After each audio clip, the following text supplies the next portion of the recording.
Stand in front of Victoria Harbor at dawn and look north. What you see is not a skyline. It is an argument. Hundreds of towers packed so tightly against the hillside that the city appears to be growing vertically out of sheer necessity. A place where land was so scarce and ambition so relentless that builders learned to do the only thing geography would permit. They went up. For more than a century, Hong Kong built monuments to density, to commerce, to the idea that a city pressed against the sea with nowhere to spread could still find a way to reach the sky. It became, by some measures, the most vertical city on Earth. From the water, it looked like permanence itself. On the afternoon of November 26, 2025, something inside that skyline began to burn.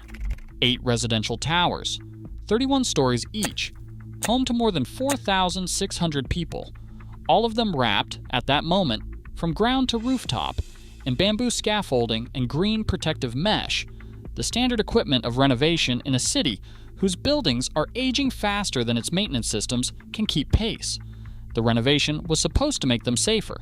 Instead, within a single afternoon, 7 of those 8 towers were consumed by fire.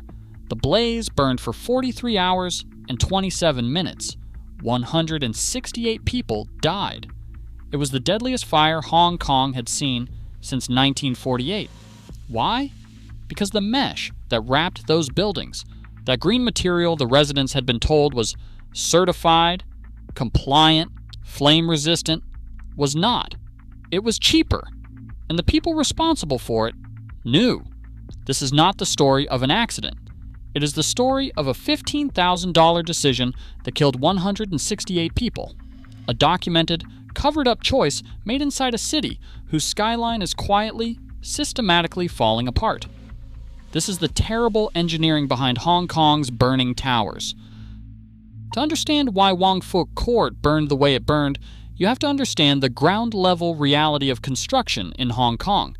Not the gleaming towers going up, but the aging ones being maintained. You have to start with the thing that surrounded those buildings at the moment the fire began, a material called bamboo scaffolding. In most of the developed world, when a high-rise building needs exterior renovation, it is wrapped in steel scaffolding, tubular, non-combustible, standardized in load capacity, and engineered to contain workers and materials without adding a fire risk to an occupied building. Steel scaffolding is the global default because it does not burn and it does not deteriorate under sunlight. Hong Kong chose differently. By January of 2025, industry representatives estimated that 80% of all scaffolding in the city was made of bamboo. Bamboo is a centuries-old technique, a genuinely skilled craft, and for low-rise, shorter-term work, it has practical advantages. It is lighter, faster to assemble, and cheaper. But bamboo is also combustible. It degrades under ultraviolet exposure. It absorbs moisture, weakens, and becomes structurally unpredictable over extended installation periods. For a 31-story tower wrapped top to bottom with the material for a multi-year renovation project, those properties are not drawbacks. They are catastrophes waiting to be ignited. The Hong Kong government itself had recognized this. On March 17, 2025, 8 months before the Wong Fuk Court fire, authorities announced a formal phase-out of bamboo scaffolding, citing that it had contributed to 23 deaths in scaffolding-related accidents since 2018, and acknowledging directly that it was combustible. The announcement was made. The phase-out was committed to. And at Wong Fuk Court, work was already underway using the material the government had just publicly condemned as dangerous. When the netting on the lower floors of Wong Cheong House ignited at 2:51 in the afternoon, the bamboo framework beneath it did not hold the fire in place. It carried it upward. The towers were spaced approximately 7.5 meters apart, a distance further reduced by the scaffolding that surrounded them, close enough for the fire to leap horizontally from building to building. It is the difference between wrapping a building in a fire break and wrapping it in a ladder made of kindling. The scaffolding was not protection. It was a fuse. But the bamboo alone does not explain what happened that day. There was another failure, and it had been documented, complained about, and officially ignored for nearly a year. The green mesh that wraps bamboo scaffolding in Hong Kong is not decorative. It is required. Its purpose is to catch falling debris, and under the city's safety guidelines, to meet fire retardant standards that specify the mesh must resist ignition and slow the spread of flame. Compliant netting costs 90 Hong Kong dollars per sheet. Non-compliant netting costs 50 Hong Kong dollars per sheet. Compliant netting must be disposed of after a single use because ultraviolet exposure degrades the flame retardant properties over time. Non-compliant netting is reusable and therefore cheaper in every dimension. Prestige Construction and Engineering Company won the 330 million Hong Kong dollar renovation contract at Wong Fuk Court in January of 2024. Before winning that contract, they had accumulated 15 documented workplace safety violations in the 7 years prior, earning cumulative fines of 309,000 Hong Kong dollars from the Labor Department, including violations specifically for improperly installed scaffolding. That record was available. It was not disqualifying. According to the Independent Commission Against Corruption, after typhoon damage to the scaffolding in July of 2025 required replacement netting, Prestige purchased 2,300 rolls of non-compliant netting at 50 Hong Kong dollars each, rather than the compliant version at 90 Hong Kong dollars. The total savings were approximately 115,000 Hong Kong dollars, roughly 15,000 US dollars, on a project worth 330 million Hong Kong dollars, a fraction of a percent. But the cover-up is where this becomes something beyond a cost-cutting decision. Compliant netting was installed at the base of the scaffolding, the location where the Labor Department inspectors would typically collect samples for testing. Samples taken from those lower, accessible areas tested as compliant. Subsequent sampling from higher, harder-to-reach points along the facade told a different story. 7 of 20 samples from those elevated locations failed fire safety tests. Meanwhile, residents had been raising alarms for an entire year. Hong Kong's Labor Department received safety complaints about the scaffolding materials beginning before construction even reached full pace. The department conducted 16 on-site inspections of the Wong Fuk Court renovation project between July 2024 and November 2025. Officials reviewed product quality certificates and accepted them. The week before the fire, there was an inspection. One resident had gone to ICAC twice to report suspected corruption. He was told it was a business dispute. The contractors had effectively constructed a stage set, compliant at the bottom where inspectors looked, and non-compliant everywhere the fire would eventually travel. This is not a theory. This is the subject of manslaughter charges. 13 people were arrested in the immediate aftermath, including company directors, engineering consultants, and fire safety installation contractors. The ICAC formed a dedicated task force. The buildings had been wrapped in netting that cost 50 Hong Kong dollars per sheet, and the government had been told 16 times over 15 months that something was wrong inside those green nets. The public did not know, and when the fire broke out at 2:51 in the afternoon, it did not matter anymore. Wong Fuk Court did not happen in isolation. To understand why Hong Kong's skyline is quietly falling apart, you have to understand that this is a city with a documented, repeating pattern of construction shortcuts, cover-ups, and penalties so small they function as permission slips. In May of 2018, investigative reporters in Hong Kong exposed what was happening inside the city's most expensive infrastructure project in history, the 97 billion Hong Kong dollars Sha Tin Central Rail Link. At Hung Hom Station, the project's critical interchange, the contractor Leighton Contractors Asia had cut steel reinforcing bars short, using gas welding torches rather than installing them correctly. Steel's tensile strength is fundamentally compromised when cut with heat. The bars that were meant to anchor the platform walls to the station structure were not anchoring anything. They had been cut short, fitted to look correct, and concrete had been poured over them to seal the deception.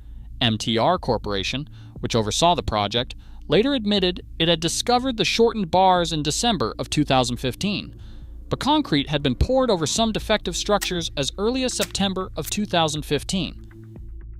And when a government commission of inquiry investigated, it found that MTR had also created an inspection checklist in June 2018 that was backdated to February 2017. The inquiry chairman, former Judge Michael Hartman, called this a worrying feature that undermined the credibility of MTR's records. Corruption allegations against Layton were reported to the ICAC by MTR's own lawyers, and they were deliberately left out of the public report MTR submitted to the government. The final penalty for Layton Contractors Asia, issued in Kowloon City Court in 2023, was 40,000 Hong Kong dollars. That is approximately $5,200 US for falsifying safety records on a $13 billion project, the legal equivalent of a speeding ticket. If the price of getting caught is a speeding ticket, it is worth asking what message that sends to every contractor who comes after. Here is the number that answers that question. 1 in 5. That is the estimated proportion of Hong Kong's residential high-rise buildings that are at risk of collapse without repair. Not in the distant future. Now. The city's building stock is aging at a rate the maintenance system was not designed to handle. 500 additional buildings enter the category of buildings 50 years or older every year. By 2050, more than half the city's buildings will have passed that threshold. Buildings constructed during the 1950s through the 1970s, a period when researchers at Hong Kong Polytechnic University say construction speed was routinely achieved at the expense of quality, are now decades past their design expectations. The Buildings Department recorded 445 fallen window incidents between January 2017 and December 2024. Roughly one window falls from a high-rise, on average, every 6 days for 8 years. In January 2010, a 5-story tenement building at 45J Ma Tau Wai Road in the To Kwa Wan district of Kowloon collapsed in 20 seconds. 4 people died, 2 were injured. The government launched an emergency inspection of 4,000 buildings aged 50 or above. Of those inspected, 1,030 were categorized as having obvious defects.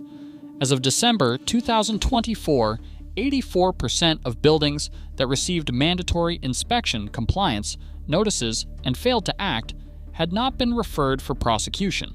The government has appropriated 19 billion Hong Kong dollars in repair subsidies. The inspections happen every 10 years. Beneath all of it, beneath the buildings and the scaffolding and the outdated materials and the deferred maintenance orders, is a problem that predates the Skyline itself. Hong Kong is built partly on the sea. Enormous sections of the city were reclaimed from the harbor using dredged sediment and fill materials that, decades later, are still consolidating and settling. Hong Kong International Airport, built on reclaimed land that accounts for approximately 75% of its total area, has been settling continuously since it opened in 1998. Scientists measured ongoing subsidence of 1.5 millimeters per year in 2019, more than 20 years after construction. You cannot anchor a tower to the bottom of the South China Sea. So Hong Kong's towers are anchored to fill material, and the fill is still moving. The buildings are aging. The ground beneath them is settling. The maintenance system issues notices that carry no legal consequences. And the contractors who cut corners learn, through every fine that is issued and every charge that is dropped, that the math still works in their favor. So what is the terrible engineering behind Hong Kong's skyline that is quietly falling apart? It is not the bamboo. It is not the green netting. It is not even the steel bars that were cut short and buried in concrete. Those are symptoms.